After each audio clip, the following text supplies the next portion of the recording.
So those stripes and dots that you see on here are just not going to cut it for you when it comes to using a cream blush. So I'm going to show you how to do it with a brush and how to do it with a sponge on this side.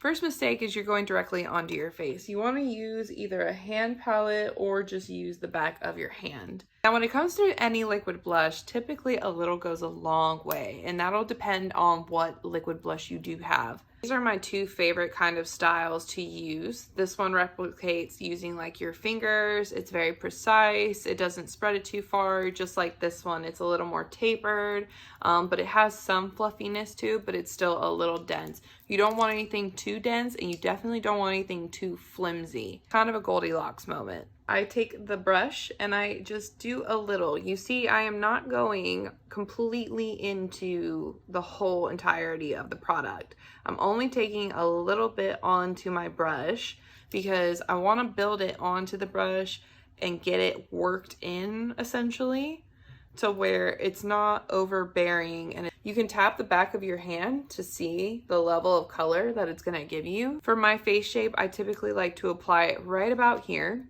So I'm going to tap, do not swipe or rub. You want to tap. And the reason why I say this actually is because when you apply this and you have foundation on, this helps prevent you from picking up your foundation underneath, which causes that splotchiness. Now, if you have no makeup on, like no foundation, should I say, then by all means, you can definitely buff it in a lot more than you typically would.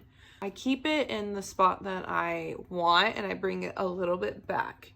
You can see where it's just sitting on my face. Now, if this feels like a little too much for you, no worries, we can soften it. And you see how the more I blend it, the softer it gets. I'm adding a little bit more intensity, so going back in, I'm going to focus it a little bit more central to here versus all over again, because if I want more intensity, I don't want more intensity all over. I just want it more in the center of the blush, if that makes sense. You know what I mean? So it creates that nice fade still. So you can kind of see, I'm just gonna tap it. You can even use your finger.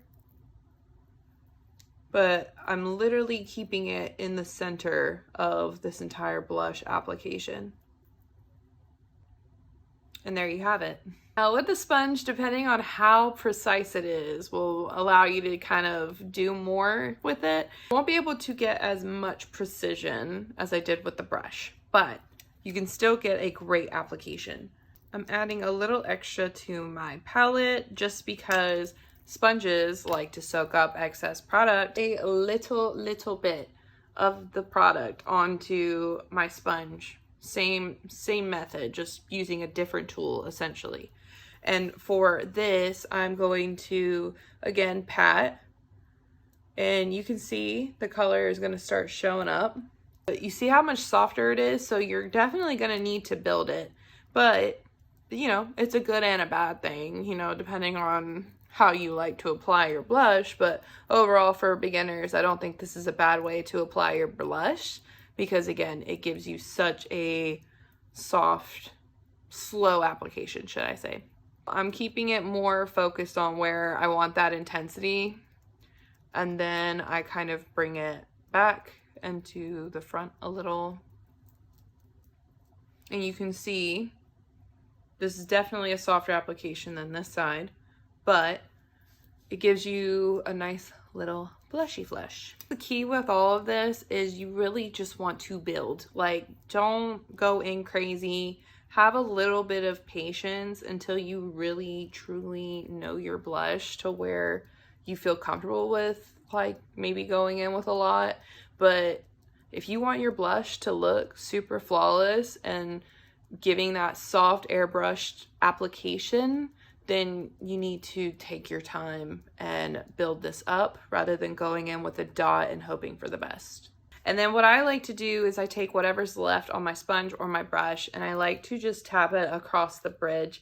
I'm not really trying to deposit a whole lot of color, but the reason I do this is because it gives like a bit of a tying in together, like that. So here's the sponge side.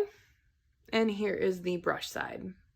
Also, if you ever feel like you have a little too much going on your face and you want to tone something down, whatever is left on your foundation brush or your sponge, tap over that area and it'll soften the color. Remember, makeup is fun. Give this some practice. You can do it, and I'll see you in my next video when I teach you how to do something else.